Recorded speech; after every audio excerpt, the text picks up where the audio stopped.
I'm so excited. Get those energy levels up.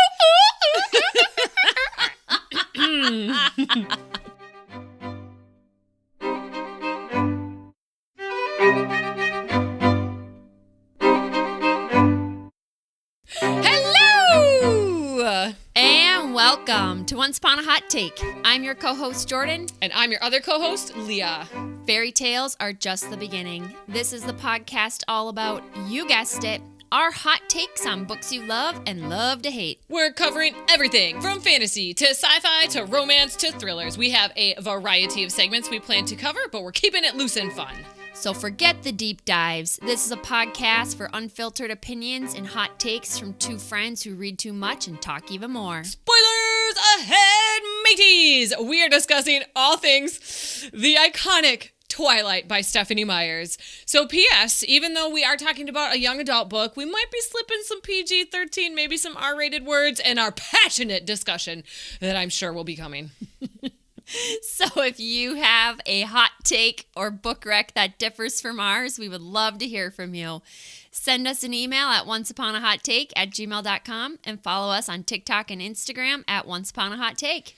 So we have now, this is the time for our new segment. That last episode we asked you, and you guys showed up. We said, things from last episode, we need a name for this segment. And we had a lot of good ideas. Allie Lesky included the idea Echoes and Edits, which I loved. Ooh. But we did ultimately decide to go with Cold Takes.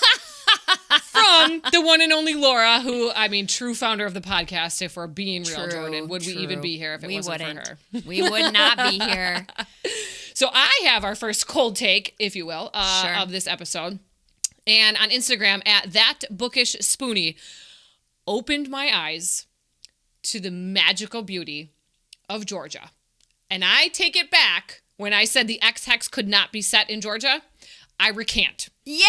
She showed me some gorgeous pictures of the mountains, and they had this like spooky, eerie, like, I don't even know, it looks foggy stuff, and like the beach, and I was like, okay, I see the witchy here. I humbly recant my statement. I love that so much. Now the book gets an extra half a star from you. We're coming in at a 6 for that, I think, now. Yeah, absolutely. Okay, I have two things to talk about. All right.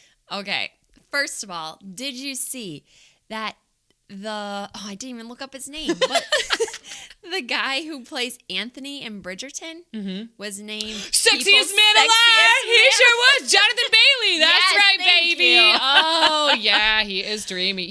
Someone was interviewing him, too. I don't remember what it was, but he was like, this is so, like, iconic and, like, making history, and the guy was like, what are you talking about? And Jonathan Bailey was like, well, the first gay sexiest man, and the guy interviewed him had no idea. So, Oh my gosh, that's so funny. Yes, How do you not know that going into an interview? I don't know. You know, they're just not professionals like you and I, Jordan. So. No. Okay. All right. I've been waiting a long time for this one. Oh boy. Okay. Okay. All right. You, in the episode on Six of Crows, got all over me on the Nina pronunciation. Yeah? I work with a lovely lady who spells her name Nina and pronounces it Nina. No! Yeah! I didn't know this was possible! Yes! Oh, boy! Okay, and you know what? On the car ride over, I actually was thinking today, I'm so grateful that I know how to pronounce every single character's name in this book. So, because I was worried. I was like, oh gosh, are we gonna have a Nina, who else? Michael Akalele? Yeah. Nope. We're pretty safe on this one. Okay. I do feel a little bit nervous about one name, but I'm pretty confident. Okay. All right. Can't wait. So I do have a hot take question today, and it actually ties into a reel I posted earlier this week. Oh boy. Jordan, mom jeans, yeah or no? What are mom jeans? Mom jeans are like just the straight, like wide leg, like no shape, just, just boom, Yeah. boom. Those are a big yeah. My favorite pair of jeans are mom jeans then. Wow. Okay. So I went to Maurice's Monday or Tuesday after school because I was like, you know what? I'm going to try on a pair of mom jeans. And like, I'm going to see, and I'm going to get the petite and the short because I know part of it is if I put on the regular and they're 6 inches too long, like, no. I got the petite, I got the short, and I put them on, and I was like, what is this? They're going to drown you. Did they drown you? I just look shapeless, formless. I look like someone stuck me in a barrel, and like, you know, like back in the day, people would put the barrel and put the suspenders on and walk around with the barrel. That was me. So I am hard no. That's fair. Okay. They're not for you, and I definitely can see that. Yep. Are you pro on them on other people? Oh, yes. I have seen other people that can pull them off, but they're never going to be like, I'm not going to be like, wow, that is, you know what? Yes, that is the height of fashion there. Like, I understand that is the trend.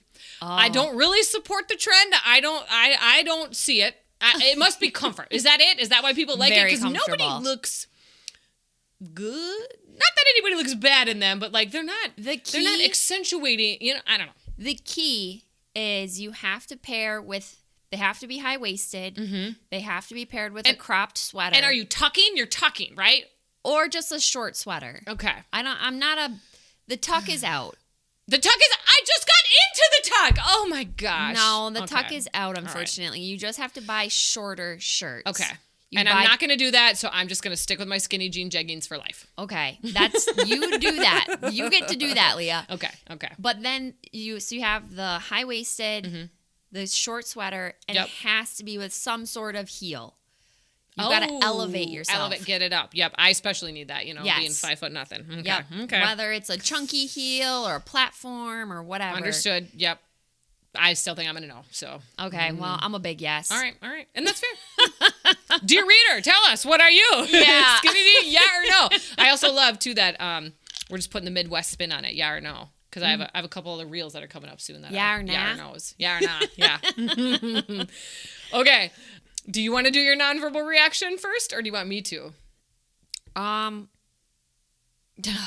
go first. Okay. Huh? That's it. Oh, okay. All right. Tell. Not at all what I remembered. Very shocked at younger me. And just like overall surprise. Positive surprise or negative surprise or just surprise? Leaning negative. Okay. All right. Let's hear what you have. Okay.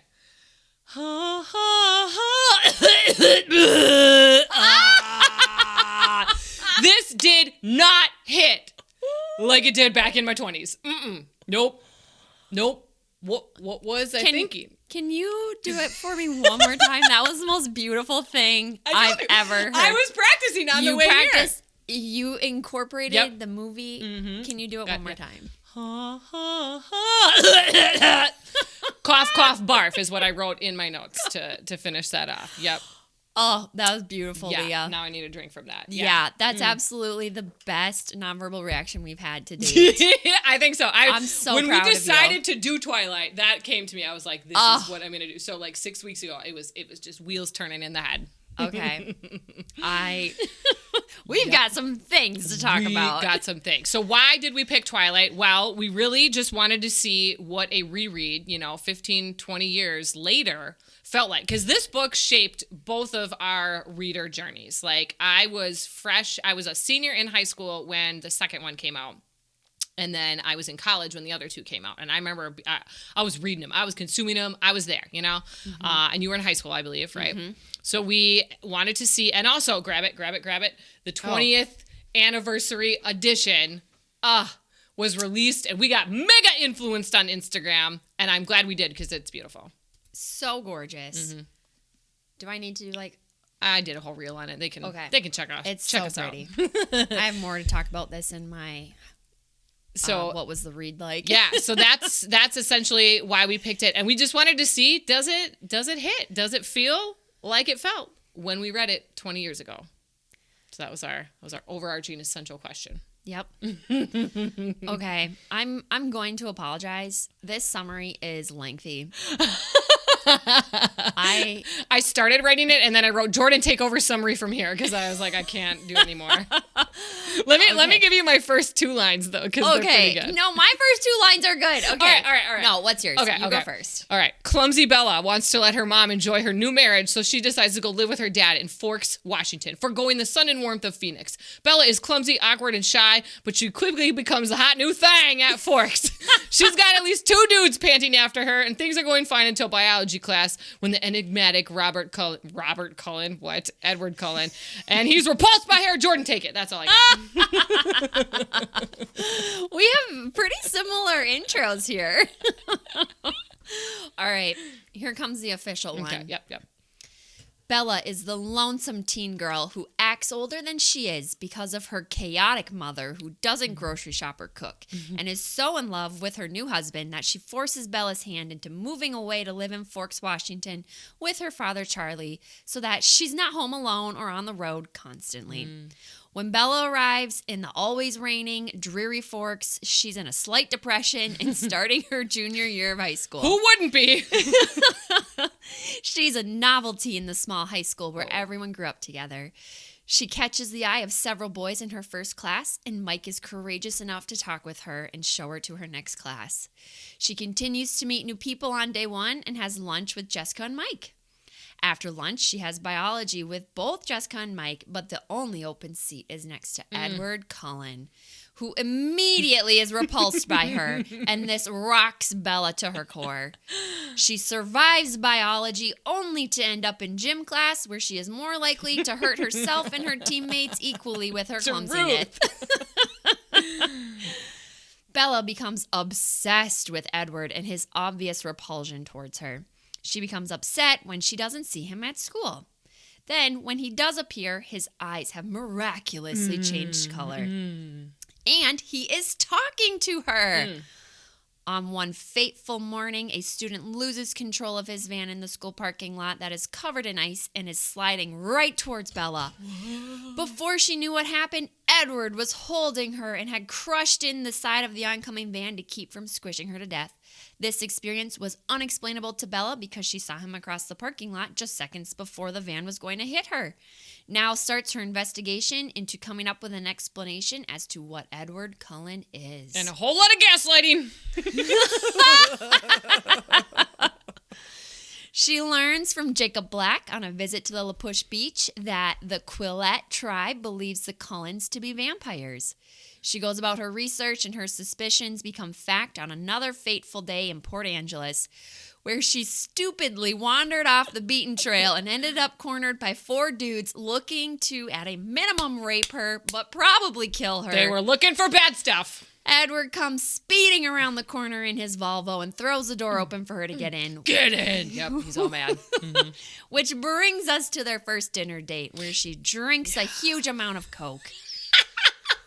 On the car ride back to Forks, she confirms that he is in fact a vampire, and it's the start of their relationship. He begins a new routine of picking her up from school and walking her to all of her classes and eating lunch together. On the following Saturday, he takes her to a secluded spot to show her how he sparkles in the sun and gives her the piggyback ride of a lifetime. Wait, does he actually call her Spider Monkey in the book, or is that just the movie? That was just the movie. Okay. He also spends the night with her. Yep. Absolutely insane.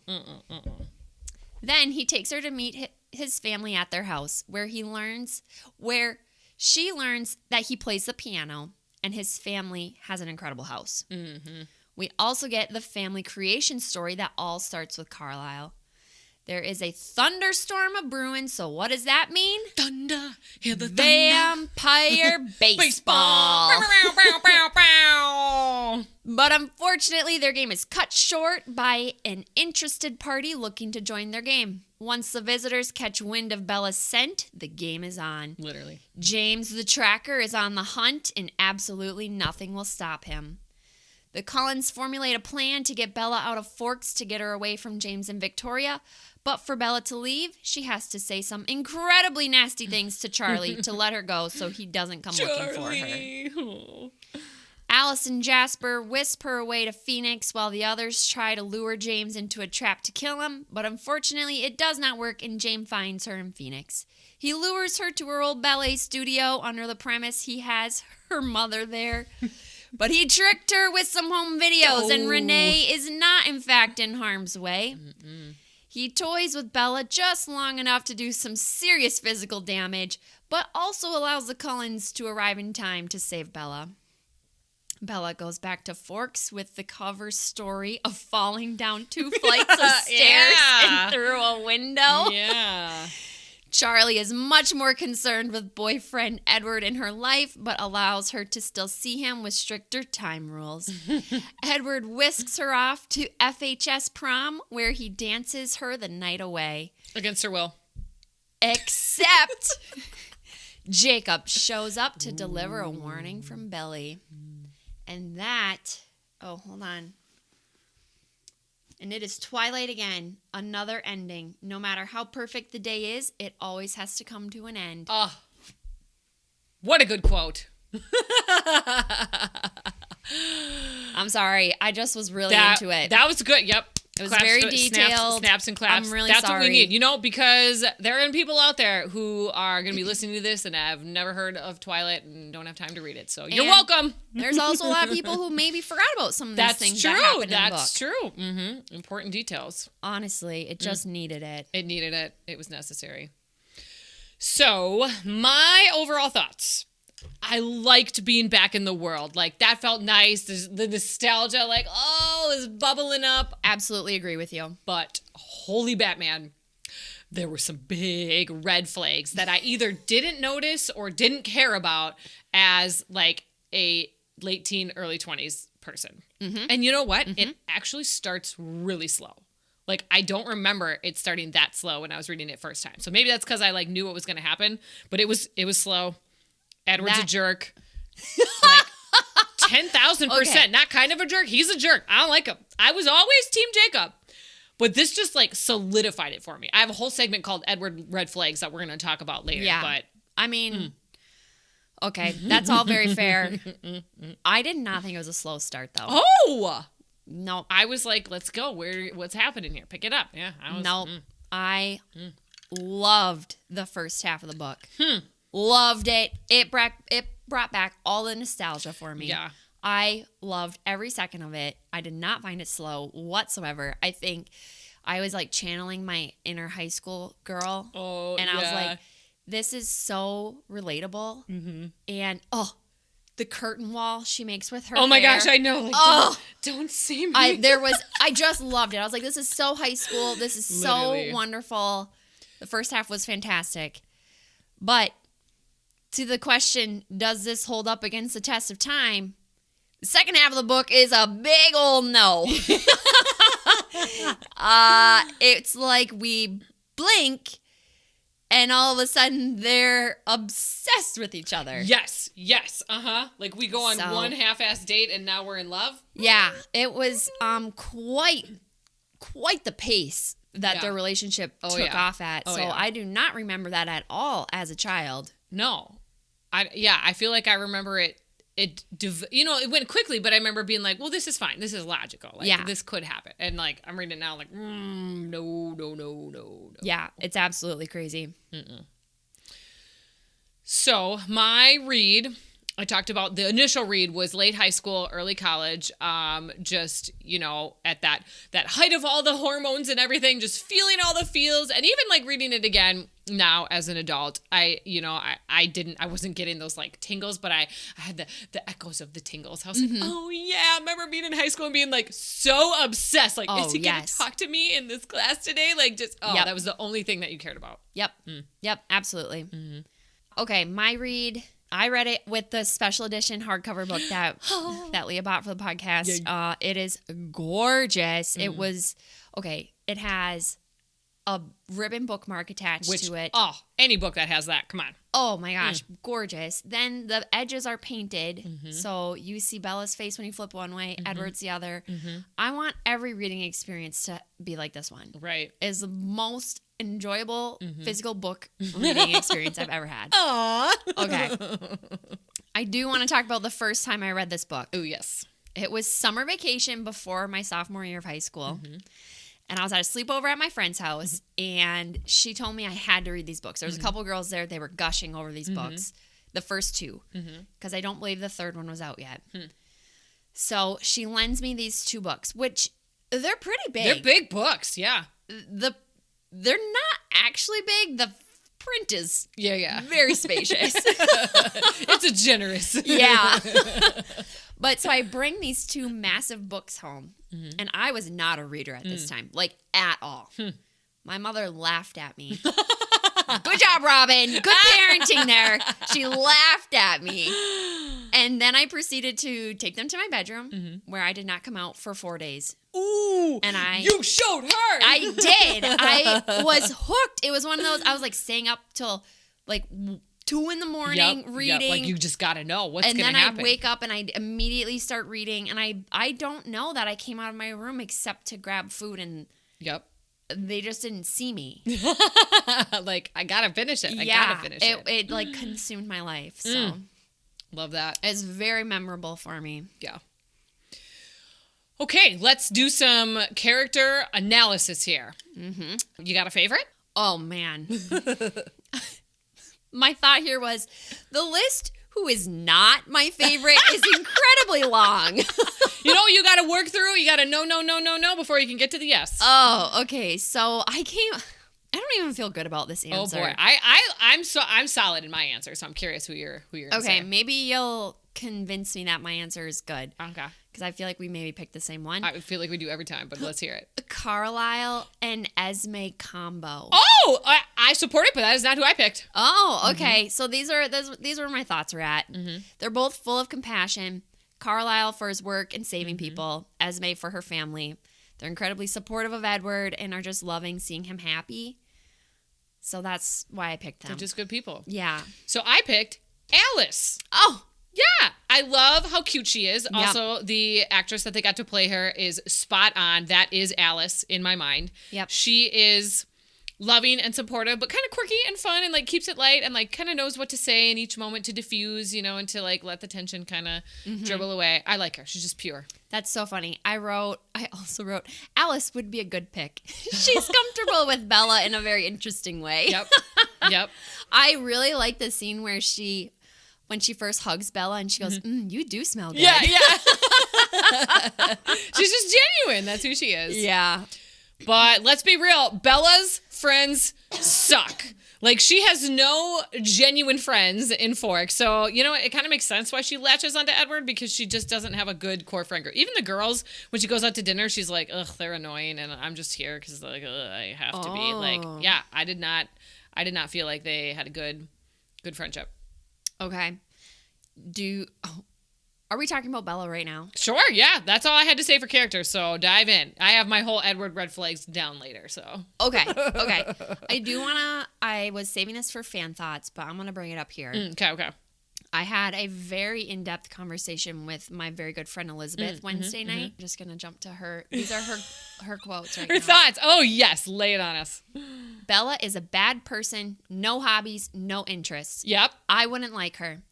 She is the biggest pick-me girl in literature. Oh, you ain't wrong. And then her last quote on Bella is, I'm so tired of Bella's physical clumsiness being a tertiary character. See, okay, as a clumsy girl, I kind of like that. I was like, oh, we have kind of like a klutzy person. I can relate. But you know what? Yes, it does become too much of her personality, and like being klutzy isn't a personality trait, so that is weird. We ultimately both decided that Bella is the kind of, like, do you know what a pick-me girl is? She doesn't have female friends. Right. There's a reason she didn't have friends in Phoenix. Yep. And there's a reason these friendships are not meaningful either. She's not a good person. Yeah. She's not interesting. No. She doesn't really try. Okay. First of all, apparently she's a master at sarcasm. Like right off the bat in the beginning of the book. Yeah. She said something and she's like, I guess people don't understand sarcasm. Yeah. And I was like, aren't you so smart? Woe is me, yeah. Okay. Then what high school kid goes grocery shopping and enjoys it? Yeah. What? Yeah. No. Then She listens to classical music and reads Jane Austen for fun. This is a weird teenager. Like, that's for sure. Yeah. Of course she's not going to have friends. And why is she so fixated on taking care of Charlie? It's very toxic of her to feel like she needs to be his mother. And he's been okay, without you for 16 years. He's been living and doing all right. Her relationship with her dad is like very telling to me about who she is, at like what her relationship with men is like. We're getting like psychological here. We are digging in. Oh yeah. Okay, but you can relate to how uncoordinated she is. I can. Yes. No, Leah, you played sports in high school. You were not. But I also fall down walking in the hallway. So like I don't know. It's a weird dichotomy. Oh my gosh. The basketball scene was killing me. I'm like, how are you tripping so much in basketball? Yeah. Altogether, in summary, I'm not surprised that Bella doesn't have meaningful relationships with women in her life. Yep. Or anyone, really. Yeah. Okay. All right. Character cocktail. Okay. Bella. You're going to like this one. She has greens mixed with like an emergency drink because she's just always klutzy and probably, let's be real, doesn't take her vitamins. She just needs some sustenance there. Yeah. And Edward, he is a Manhattan. He is a sophisticated blend of rye whiskey, sweet vermouth, and bitters garnished with a cherry. He's a snob. So he's drinking something snobby and very strong and old-fashioned because he's old. Remember, he's 200. Yeah. And Charlie, good old Miller Lite, the traditional dad beer. Okay, wait, what was Bella? Bella was a greens powder, like a health immunity thing with the emergency, like when you're sick and you just need the extra. Yeah. Okay, the greens. I missed that first part there. Yeah. Okay, that's. And then tell us, Jordan, what we sipping on today? All right, we are sipping on a Door County Cherry Cola. Oh. In honor of Bella's Coke drinking experience at the Italian restaurant with Edward. Bring me another! And cherry to highlight the color red for blood for vampires. Look at you go. Yep. Excellent. All right. I haven't had a cherry cola in a while. It's very good. Have had one never. This is my first time. Really? Yeah, because I don't really like cherry. But this is good. Oh my gosh. Well, I'm sorry I got you a cherry drink. I'm not sorry. It's good. Okay. It's good. Oh gosh. Okay. Are we ready to move on? Highs and lows. Oh boy. Okay. The high.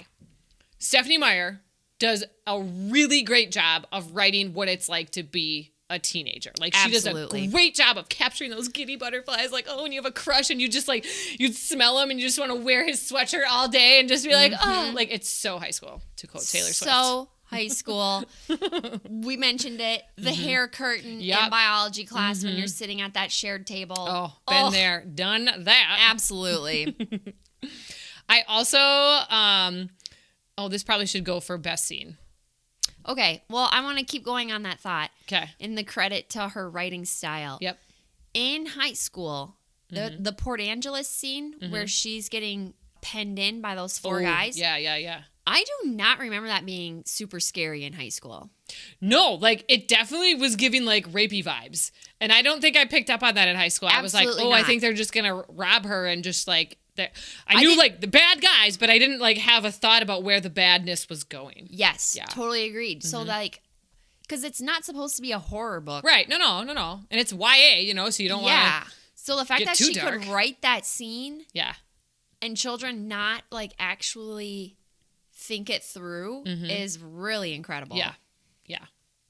She's good. Yep. Any more highs?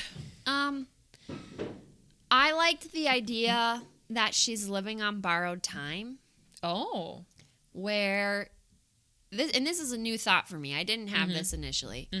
Like that van moment where she almost died in the school parking lot. Yeah.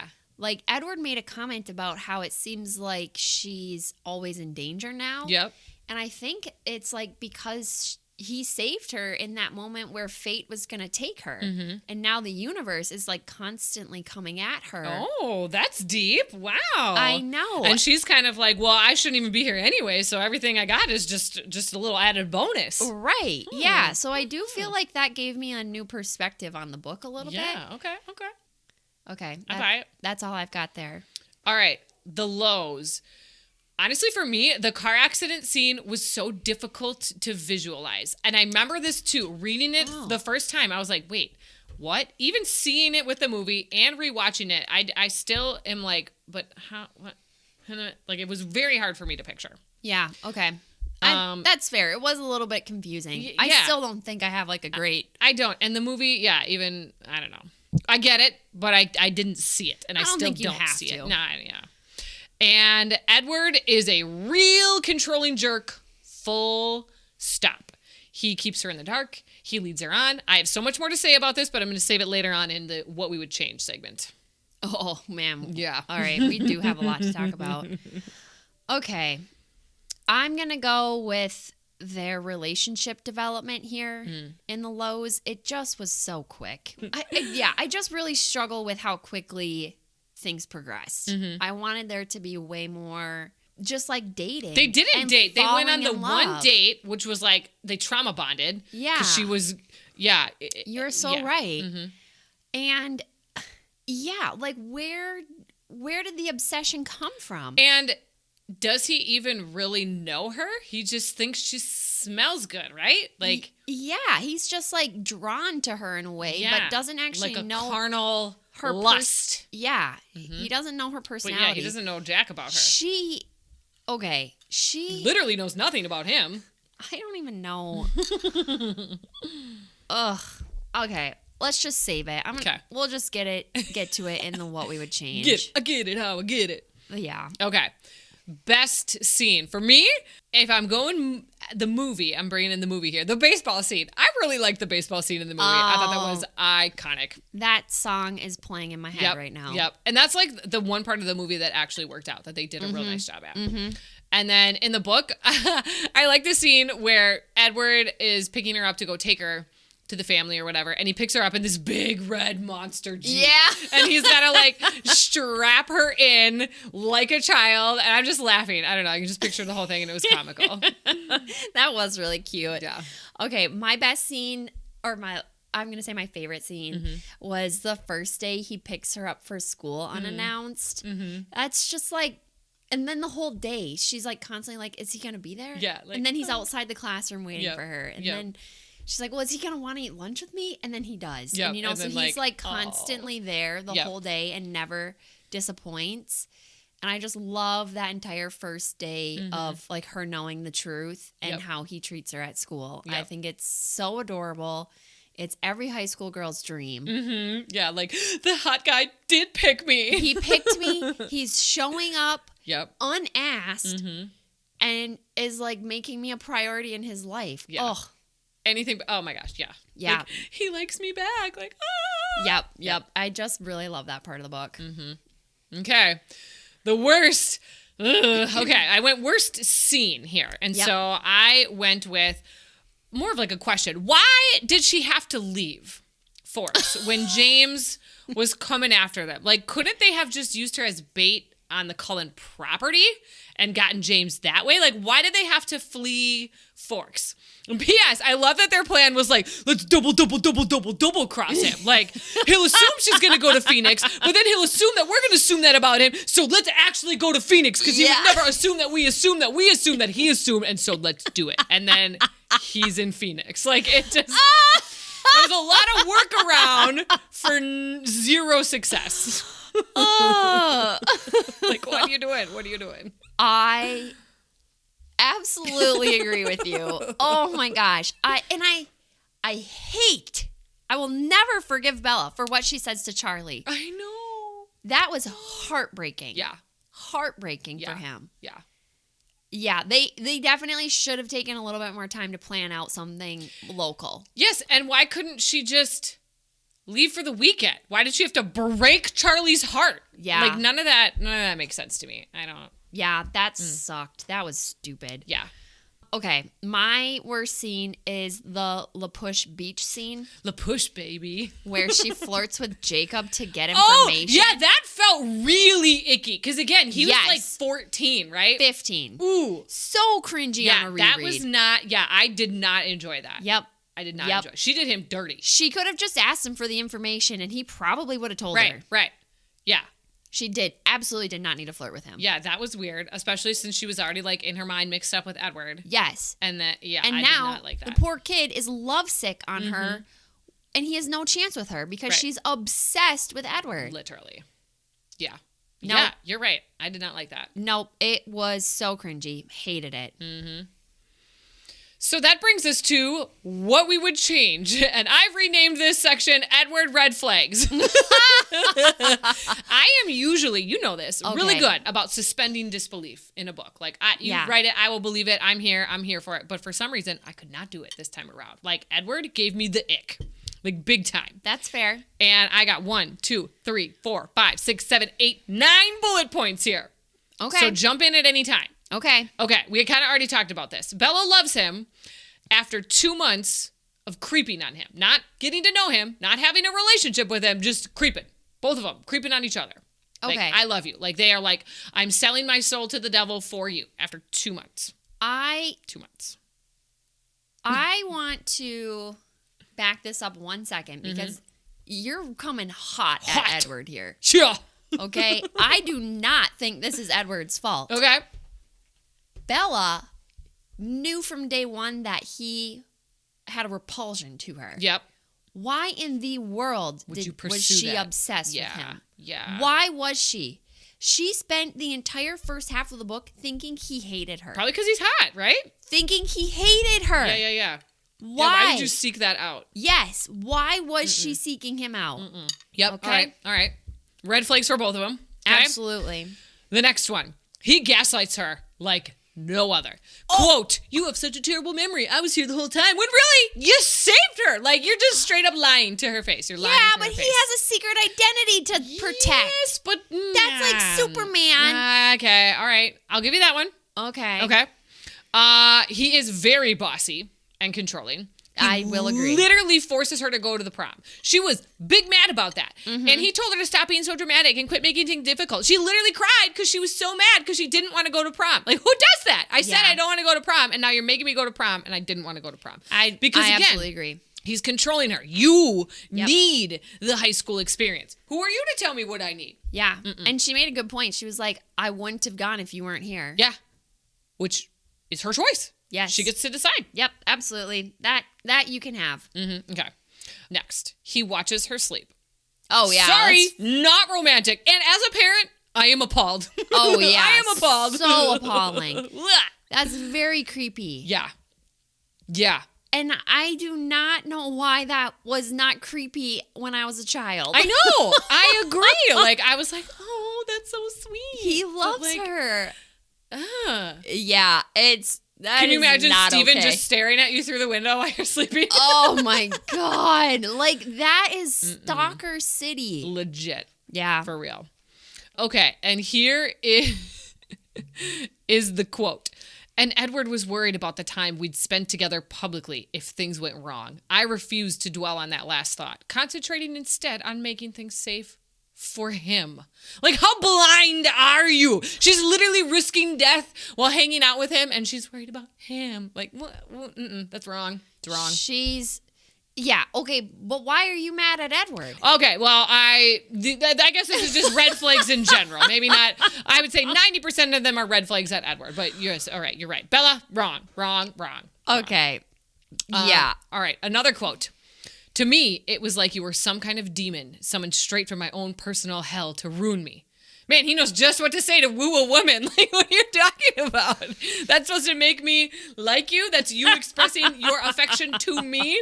You're my own personal demon from my own personal hell to torture me? Yeah. I don't see it. Put that one on a Valentine's Day card. Okay, again, why is she attracted to this personality? Yeah. I'm trying to, like, connect the dots here with, like, Charlie and, like, she didn't have a dad, but he's not being a father. Well, I guess in the controlling aspect, he's being a father figure. I'm just trying to psychoanalyze her. Yeah. And then literally after one date, they're all, you are my life now to each other. Oh, yeah. It's way too much. That's okay? gross. Nope. I have a lot to say in this front. All right. Wait, no. That's okay. Yeah, go ahead. Well, we got to go over it. Yep. So I cannot get over this. She says, no, Edward says, I want to introduce you to my family. And she says, great. And then he says, when are you going to introduce me as your boyfriend to Charlie? And she goes, I have to do that? I was like, yes, you do. And then he goes, well, yeah. And she goes, well, I thought we were more than that. And I was like, excuse me? What does that even mean? You're more than his girlfriend? So you're married now? Yeah. What's the next step? Boyfriend? This is eternity already? Ooh, and you... Yeah. So... But yet you don't want to introduce him to your dad. Yes. Bella... I have way more red flags for Bella than I do for Edward. Yeah. All right. Okay. So there's that. Yep. She says that before they go to the house. They go to the house and he plays the piano, which she learns he's musical. Yep. All right, you've already committed yourself to eternity with a person who you didn't even know, plays the piano? Are you kidding me? What are we doing here? Oh, and that's too when she finds out he don't sleep. And she's like, yep, okay. What are you doing? You've committed an eternity to a person that you didn't know played the piano. At all. That you don't know at all. You know nothing about. Like the whole thing is toxic. And a lot of the toxicity comes from Bella. Yeah, and she didn't even know like his origin story yet at this point either. She gets that later. Yes. Oh, boy. Yes. Oh, girl. Okay. And real quick here. Oh, where is it? Sorry. I'm heated right now. Okay. No, wait. Where did it go? Come back. Oh, right here. Page 172. I noted this as some clear foreshadowing of book 2. Oh, okay. She writes, if I had to, I suppose I could purposely put myself in danger to keep him close. Yeah. Bella, what the hell? No. Toxic right there. Not good. Not what good. The hell, not Bella? How relationships are supposed to work. Absolutely not. Yeah, I have big problems. Is book 2 the one where he abandons her? He decides, yes. Yeah. And that's when she's doing all those death-defying stunts because she sees visions of him? Yep. Throw that one in the river. That is not a good book. Teenagers should not read that. No. She is so toxic. Especially like love-hungry teenagers who are like, this is what true love is. Yeah. No. This is not true love. It is problematic. Yeah. Okay. Have I swayed you at all on... Yeah, I am leaning... The relationship is toxic in total. And I'm giving... Do I want to give dual credit to both of them being the problem equally? Yes. I feel like I do. Absolutely. Yeah, they're definitely if you both don't give blame. Equal credit here, if not leaning more towards Bella, I would. Yeah, I'm almost leaning more towards Bella now. In picking him, I don't know. Yeah. I think they're both terrible. It's very unhealthy. It's a very unhealthy, very toxic relationship. And this is kind of weird. That was like glorified. Yes. Too. Like we were like, oh, yes, he'll do anything Leah, for her. Like this is my hot take debate. Ooh, I can't wait to get to it. Is this a good book for teenage girls to read? Ooh, are we doing it now? We hot take debating it now? I mean, I think I've said everything I want to say on that front. Oh man. Actually, no. I do have one more note on Edward. Okay. His mood swings are intense. Ooh, yeah. And she just has to be like, is it okay? I'm sorry. Can I approach it? May I approach you now? No, girl. And she's okay with this. Why does she think that? Let's circle it all the way back to this chaotic mother of hers. True. Who would rather leave her daughter and go off with her. Follow her minor league pro boyfriend, husband. Yes. 20-year-old. No wonder why Bella is all, I'm 100% in on this guy. Yeah. Because her mom she doesn't is want to not be her even mom. Prioritizing her daughter over her new husband. Yep. This is all making sense. Fucking Renee. Look at how just psycholytical we're being here. Sorry, I just had a lot of thoughts on this book. Good. Yeah. Okay. Well, should we do the hot take debate now then? Yep. Okay. Considering that I literally have recommended this book to kids in my class. But now this was because I was remembering as a teenager, really loved this book. So I was like, oh, this will get you into reading. But now I have one girl that's about to finish. So I'm going to pick her brain on Monday and be like, all right, what are you thinking? Because there also is one girl who did tell me, she's like, Edward, no, he's not the one. And I was like, I'm glad you're seeing it. So I think, wow. I don't know. Are kids smarter Are teenagers these more mature than they were when we were? I don't know. Are they more, you know what? I think they're more mentally mentally aware maybe of like red flags and like they know terms like gaslighting and controlling and manipulative and toxic. I feel like they could maybe start to pinpoint. You know what? Okay, so yes, I think this is a thing that you should recommend to teenagers so that they can recognize these things and be like, oh, that's a no, that's a no, that's a no. Yeah. But if they can't do that and then think like this is the pedestal, then that's problematic. Yeah. So are you saying that you'd need to have a conversation with the child who read the book? I feel like I would want to preface it with like, there are some red flags in here. I hope you catch them. Oh. And maybe saying it like that. Then I've just planted that seed. They're allowed to make up their own mind, but also they know like this is not the user manual for how to be in love and have a relationship. Okay. I like that. Thank you. I just came off that. That's a good answer. Good job. Yeah. Go me. I think I win that hot take debate there. Oh, yeah. By the way, guys, that's a new segment that we decided to come up with, too. Yeah. Leah, I didn't have an answer to the question. So I'm really glad that we talked this through. Yeah. Mm-hmm. Okay. Yes. Dear readers, listeners, tell us, too. Do you think teenagers should read this book? Mm-hmm. I'd be curious to see. Mm-hmm. All right. Well, that was Hot Take Debate. I don't have anything for a Hot Take Debate this time. So this new segment, Hot Take Debate, is basically we're going to pick things inspired by the story that would be a good debate, like kind of like, you know, a hot take, if you will. So like people have different things to say about it. So when I was explaining this segment to Jordan, I was like, oh, like we could talk about age gaps in Twilight, you know, because Edward's 200 and Bella's 17. So that would be a natural thing to talk about. He's 80. No, I thought he was 200. No. He's 80. No, wasn't he? He was born in like 19... You're right, Spanish flu. Yeah, 17. Who's 200? Is Carlisle 200? Carlisle's like, he was born in the 1600s. So he's way older. Okay, yeah. That's maybe what I'm thinking. All right. Okay. Edward was like 80-something. Yeah, and then I also was wondering, since Edward was changed as a teenager, is he still in teenage brain, even though he's been alive for 80 years? Or was that your surprise question? I love this. No, I love this. I have a whole thing on this that I was like, oh man, we're not going to get to it. Good. Yes. Because that is a question that I just thought of. Like, what is he 17-year-old and that's why he has these 17-year-old urges, or is he a mature soul? Okay. Here's where I'm going to lead you. Okay. Physiologically, his brain is frozen at 17. Which means it wasn't fully developed, which is why he is so toxic in a relationship. Because he's like, let's go. I'm in love. Yes. Jumping in. Yes. But he has learned through his enhanced abilities on like how humans think and operate. Sure. She's got a lot of interpersonal communication experience. Yep. Yes. He like knows how adults are thinking, but he can't actually implement it all the time because of his locked in at 17 brain. Sure. Okay, I'm buying it, yeah. So I think that leads to like his mood swings. What 17-year-old boy doesn't have freaking mood swings? Because he's a teenager, yeah. That makes sense. Can you imagine being frozen in eternity? 17 for forever? With a teenager? No. I don't sign up for that. No. All right, I like that. I like that. Thanks. So, are we ready for FMK? I'm ready. Okay.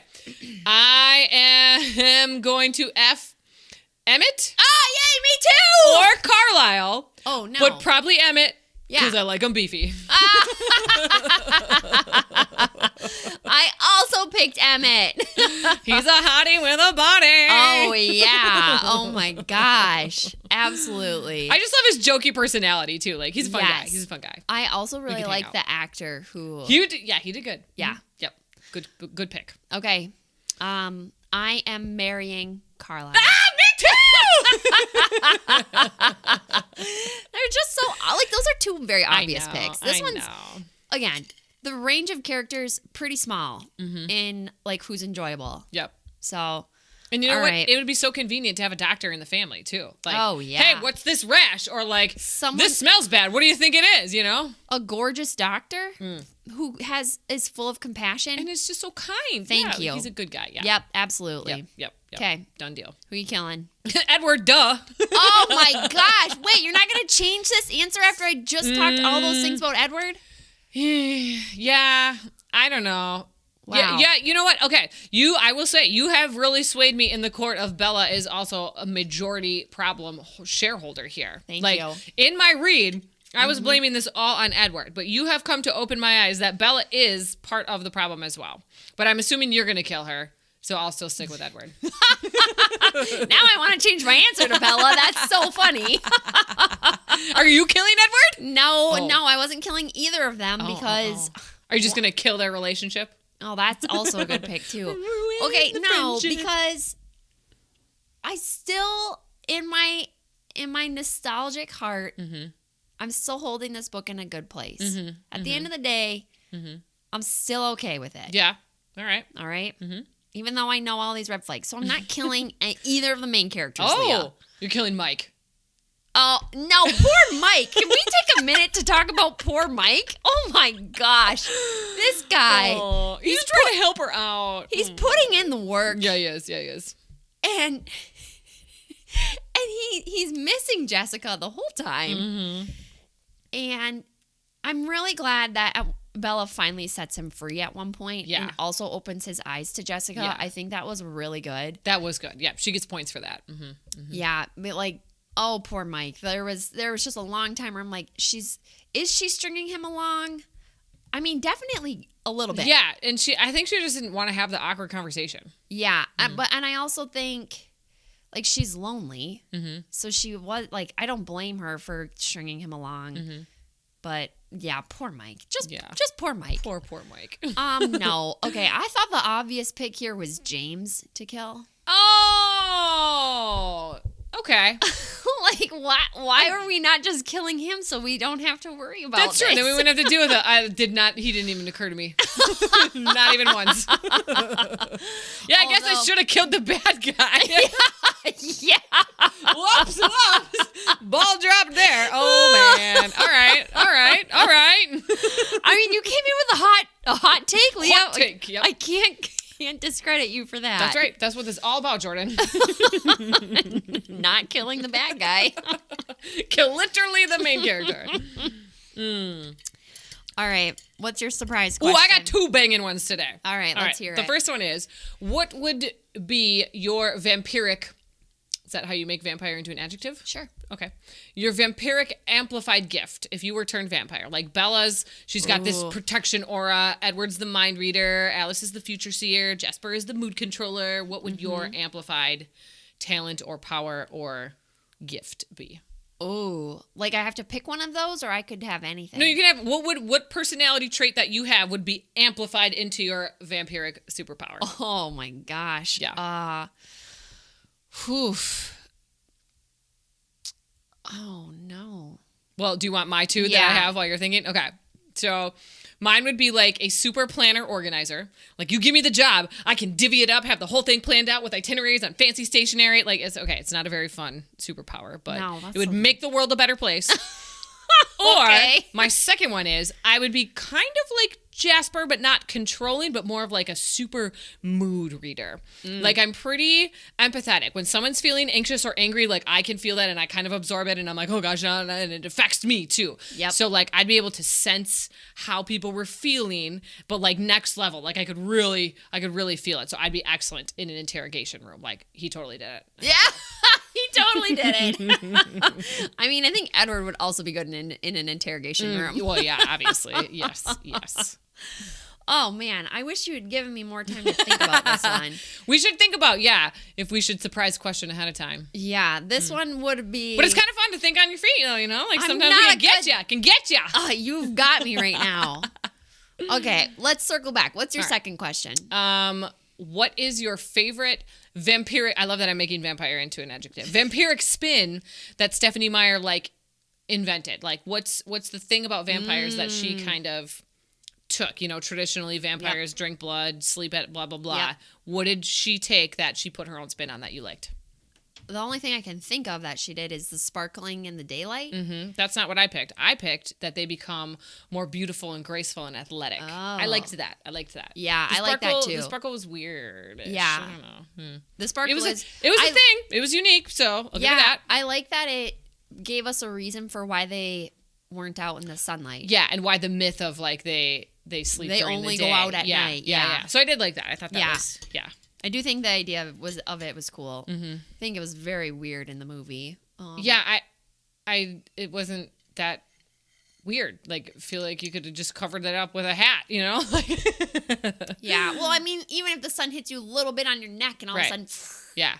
See, I think it should have been like their skin glows. Like you glow in the dark. In the sun? I don't know. In the day. Yeah, that really wouldn't make sense. This is why I don't write books, Jordan. Let's see. Something that would manifest in my current life. I would probably be like an animal whisperer. Oh, yeah, I see it. Mm-hmm.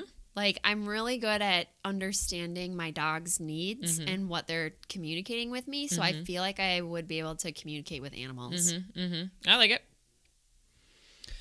All right, time for Harry Potter Legendary Location Scale. So here we go. We got a 5 out of 5, which is a Hogwarts. It's a masterpiece, a place you want to return again and again. True classic, no major flaws. We got a 4 out of 5. The Burrow. It's heartwarming. It's magical. A book that feels like coming home. It might be a little messy, but it's full of charm. 3 out of 5 is Diagon Alley. It's a bit crowded with ideas, and a few things don't quite work, but you can find some real gems. And then 2 out of 5 is Privet Drive. Not an easy read. Is dull. You're just waiting for the magic to happen. Or 1 out of 5, Azkaban. A truly punishing experience. This book is a chore to get through and has you feeling utterly drained by the end. What are we coming in at, Jordan? Diagon Alley. Ah. All right. Okay. If you asked sophomore me, this was absolutely Hogwarts. Yep. But yeah, I think the Diagon Alley description fits this perfectly. It's a bit crowded with ideas and a few things that didn't quite work. But there are some real gems in here. For me, that's the first half of the book. I love it. I love her going to school, like going to a new high school and trying to fit in. And like I already talked about it. The first day at school when Edward. All those dynamics. Yeah, when she knows that he's a vampire and he picks her up. And there are some really good things that I liked about the book. Okay. Whew. This was tough. I'm also doing Diagon Alley, but I really was at like a 2.5. It was slow for me. Edward was a jerk. Bella was clueless. The whole thing was toxic. But I do love the nostalgia that it brought. Like, I know the other books in the series get me more excited. So I'm coming in at like a 2.5 here, but I know the saga itself works itself up to a 3, maybe sometimes a 4 in some cases. I'm going to have to reread the other books in the series to be sure. But I do remember like the whole saga I really liked in my 20s. So I am compromising at like a 3.5 or a 2.5. So I hated book 2. Well, yes, that one was terrible. That one really was why obviously Team Jacob forever. But I do remember just hating, the whole thing. I was never Team Jacob. That book drove me crazy. I still don't feel Team Jacob. He was there for her. He was not pushing her away. Well, we'll see. Maybe we'll do book 2. We'll have to get to book 2 sometime this winter. I feel like that will be fun. Yeah. Okay. Okay, on Goodreads, 3.67 stars out of the 7.2 million ratings. Wow, I am shocked at that. I thought it would be higher. I know. I also thought, well, I bet with time this has come down. It'd be interesting to see a snapshot of this. I think, well, in my 20s, it was a 5-banger for me. Oh, yeah. And then I took it down to a 3 because in my heart, it's a 2. But then I was like, I got to be fair and compromise between the two. So I gave it a 3. Yeah. I would bet 20 years ago this was much higher. Oh, for sure. For sure. So are you recommending this to anyone, Jordan? Your take on our hot take debate has helped me feel more confident in allowing myself to recommend this book to teenagers. But I still don't feel comfortable with it. I think if a teenager asked me about it, I would say, yes, like I loved this book as a child, like as a high schooler, but there's some things I would want you to be wary of. Yes, I think so that's fair. I'm honestly, the recommend this to is tough. Yeah, I feel that. So what I really want is I want someone who's my age, who's never gotten into the hype of this. They haven't read it, maybe haven't seen the movie. Oh, Leah, so they're going to hate it. No, I want to know. If you are a millennial and you haven't experienced Twilight, I want you to do it, and I want to know. They will not enjoy it. If It's they gotta come be a at teenage, you yeah. and they said that they enjoyed this book, I would question that person's book opinions on everything. They a liar. Yeah.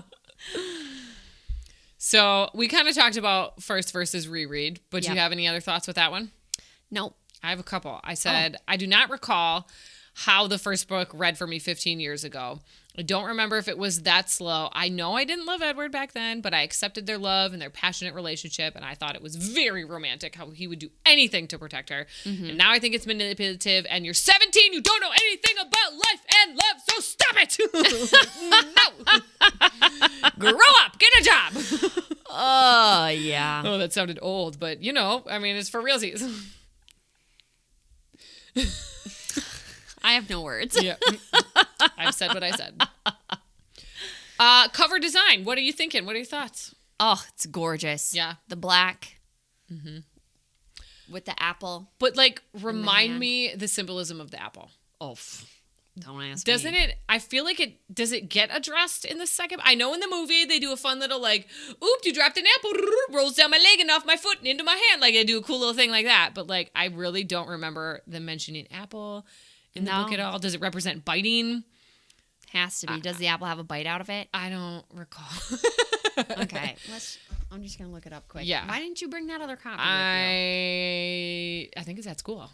I don't remember where it goodness. is. But, Twilight. oh my gosh, the 20th special edition, jaw-dropping. Absolute perfection. That was worth whatever the $30 we paid for it. I don't even remember what it was, but it was so beautiful with the inlaid bookmark. Just, oh my gosh, perfection. Okay. There's no bite in the apple. It's two hands holding it. Holding it, yeah. But they're very wet. Yeah, okay. So I don't know how that comes into play. Yeah. But I like it, and we vividly remember it, so she got something right there. Yep. So I definitely read this with my my paperback copy from high school that literally said Leah Rafflick in the cover, had my maiden name in there. Cute.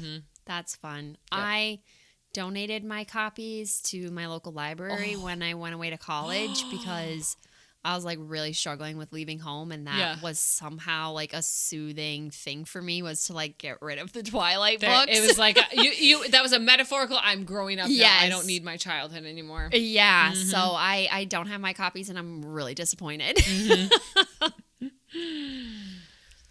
All right, fan thoughts. So first off, listen, however you feel about this book, the movie, the series, it has earned a place in book fandom. Yep. 20 years later, people are still talking about this and making hilarious videos and parodies. I have recently discovered Tyler Warwick, and I die every Twilight parody he does. Go follow him if you don't follow him already. He is a hilarious Australian actor. I just cannot get over it. Got a couple other shout outs. So Mirza Ryder commented on our post and just said, I love it. So pretty simple. Poems by Laura is shocked that Fork High School has the same classes every day. She's like, I can't believe that some people have gym class every day. So I'm curious what block schedule maybe? I don't know. Did you have gym class every day? Yeah. Yeah, me too. Yeah. Must be block. Yeah. Kelsey said she noticed a few problematic things, including there was one time where someone was being described insultingly as, quote, mentally handicapped. So, Did not age well there. And I feel like we got to get Steven talking about this, but Steven came in with a hot take saying that really Victoria is the one that drives the series. Like, had we not had Victoria, none of the other dramas would have happened. We got to get him to say something because that was good. Oh, yeah. That's, okay, to be fair, he has not read the books. This is a strictly movie take from my husband.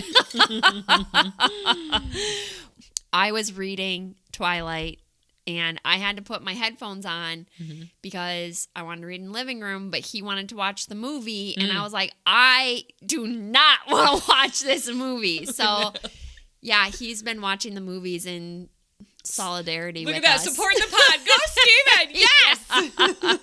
Yes! That's better. I asked Paul if he listened to the podcast. He said no. I was like, oh. Oh, well, that's okay. Paul's just jealous. Yeah, he really is. He's trying to start his own podcast now with his friends. So. Sucks to suck! Just kidding. I support it if you start one. All right, let's get into actor portrayals. I say, across the board, they nailed it. Except for Bella. Here comes a hot take. Okay. Anna Kendrick would have made a better Bella. Oh, interesting. Kristen Stewart is great for the clumsy, awkward part, but other than that, she's just mouth breathing literally the whole time. Like, no. Please tell me what her character does in the book. Well, okay, yeah, but at least Anna Kendrick is like, oh, I don't know. You're right. Bella sucks. Yeah. You are really opening my eyes to this. Yeah, Kristen Stewart had nothing to work with. I'll just one more time. Bella is a bad person. No hobbies, no interests. I wouldn't like her. She's the biggest pick-me girl in literature. Okay? That is good. That's a good quote. I like that. I don't know how much more I can tell you. Kristen Stewart was set up for failure. Yeah. And the whole movie was. Yeah. Because she's the main person. I don't understand it. Like, they made the movies at the height of its hype. Yeah. So they had a budget. Don't tell me they didn't have a budget. They had a budget. And how did it flop so bad? So bad. I mean, so badly. Leah, okay, did you go to the midnight premiere? I can't stay up that late, so no. Oh my gosh. Listen to my story, okay? Oh boy. This is a little bit on the embarrassing side. Yeah, I can't wait.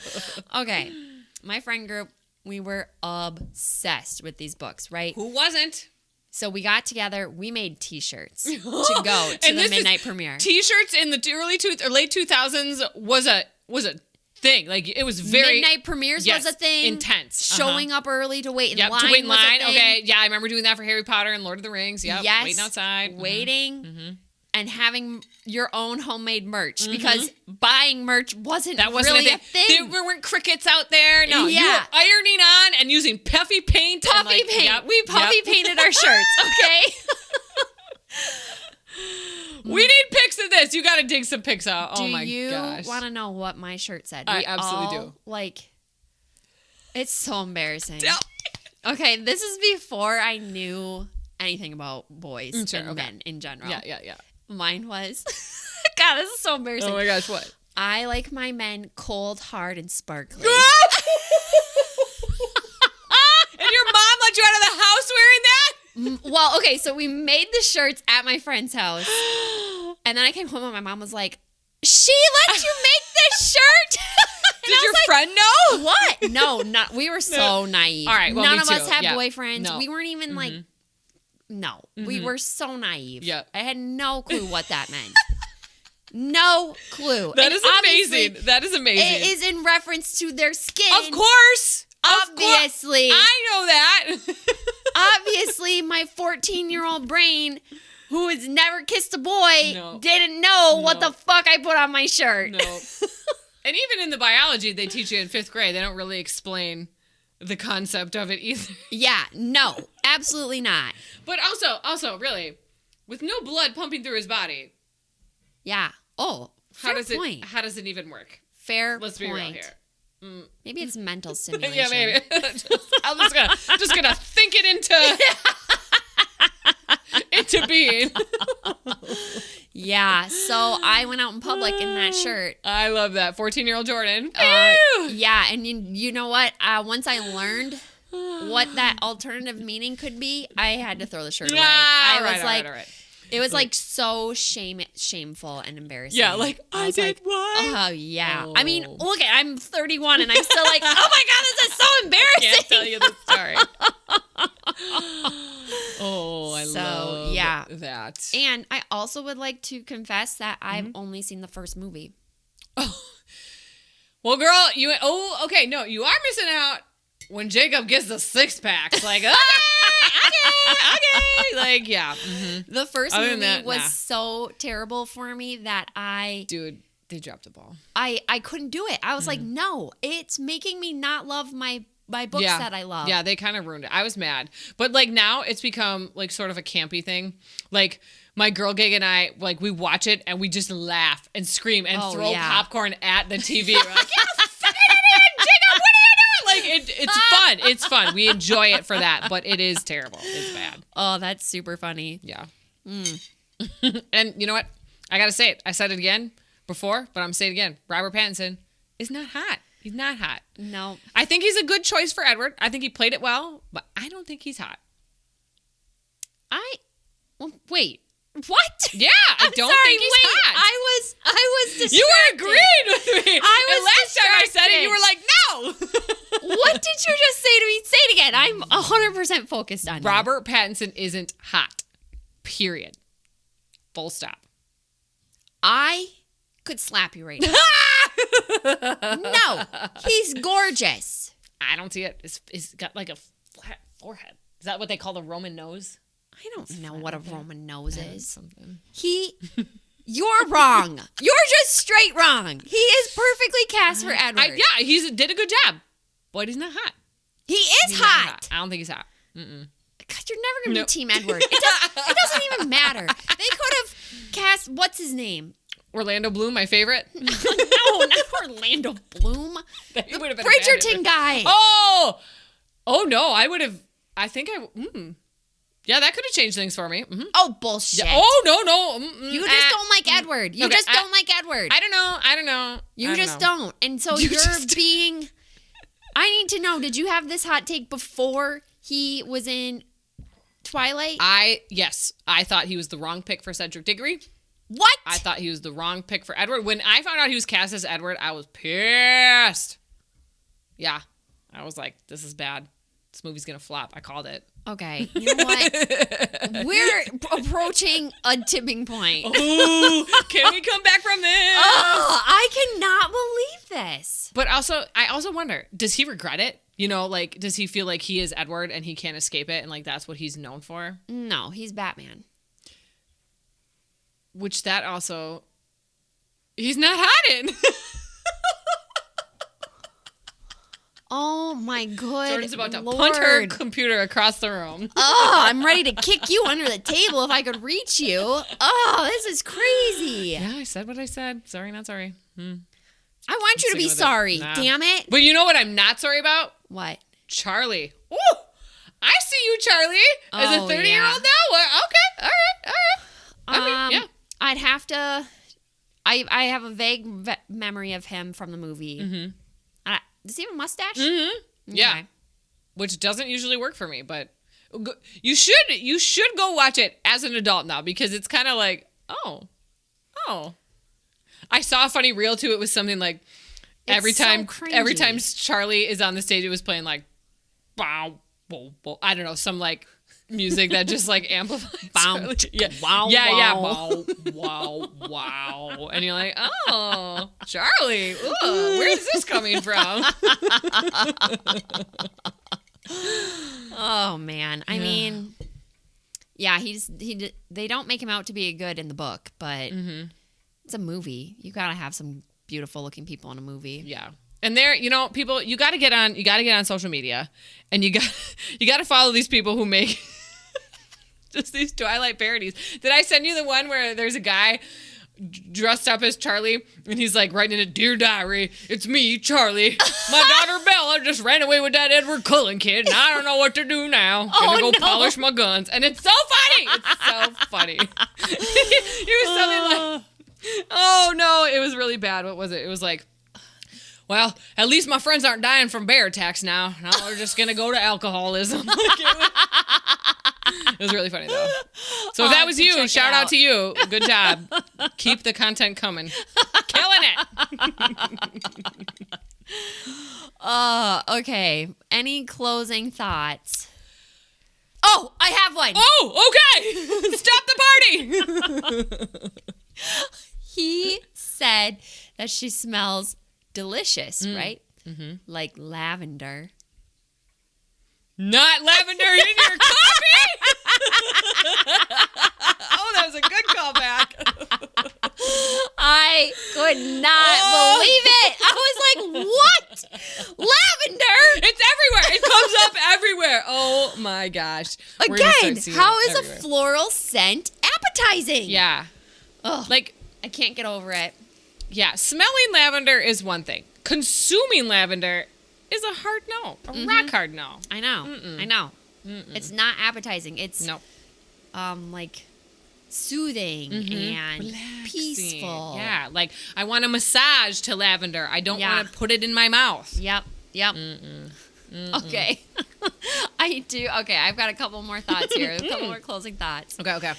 There's a hilarious scene that I snort laughed at. It got me so off guard.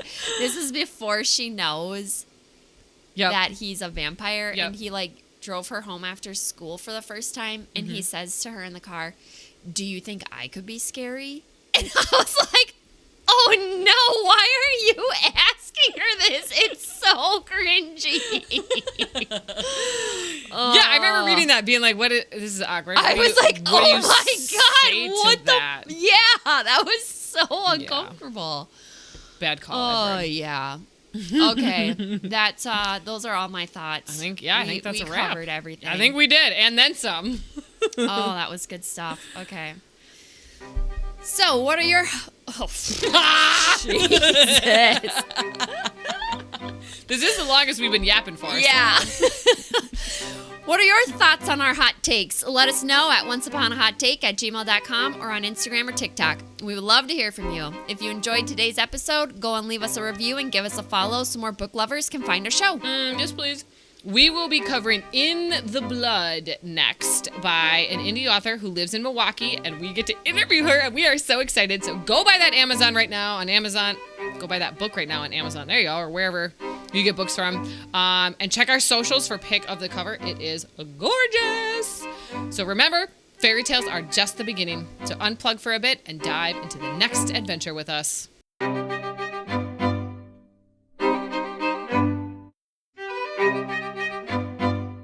Did you trip in basketball? I'm pretty sure you told me you played. This is real? There used to be such a thing called the Leah pass, where I'd try to pass it to you, and it would be halfway between try to be a bounce pass, but I'd accidentally bounce it off your shoes. Leah! Oh my gosh. I quit basketball. Basketball was not my sport. Oh my gosh. Okay. Well, you know what? Maybe I'm being too harsh on this clumsiness. Like, I did it enough times that I got the pass named after me. Like, it wasn't just like it happened one time. Oh, boy. All right. Yeah, that was not my... Did you play basketball? Yeah. Oh, okay. All 4 years. Whoever played... Yeah, I quit senior year, and I have no regrets about it. That was the right choice. Oh, man. I went to 2 high schools. My first 2 years were at a small school. And I got pulled up to varsity as a freshman, and I was a starter. We won 2 out of 20 games that season. That tracks. That sounds about... Actually, we did really good my freshman year. I would play half of my games on JV and half of my games on varsity because I was very fast. Yeah. And I was really good at defense. Yeah. Offense, just a liability all around. They give me the ball, I'd brick. Oh, and there was one team that figured out, these girls can't shoot on the outside. And they just stood back and zoned us, and we were like, oh no, they figured our weakness. We're done for. Oh. Okay, this is unbelievable. Okay, we're moving on. Yeah. All right. Okay, so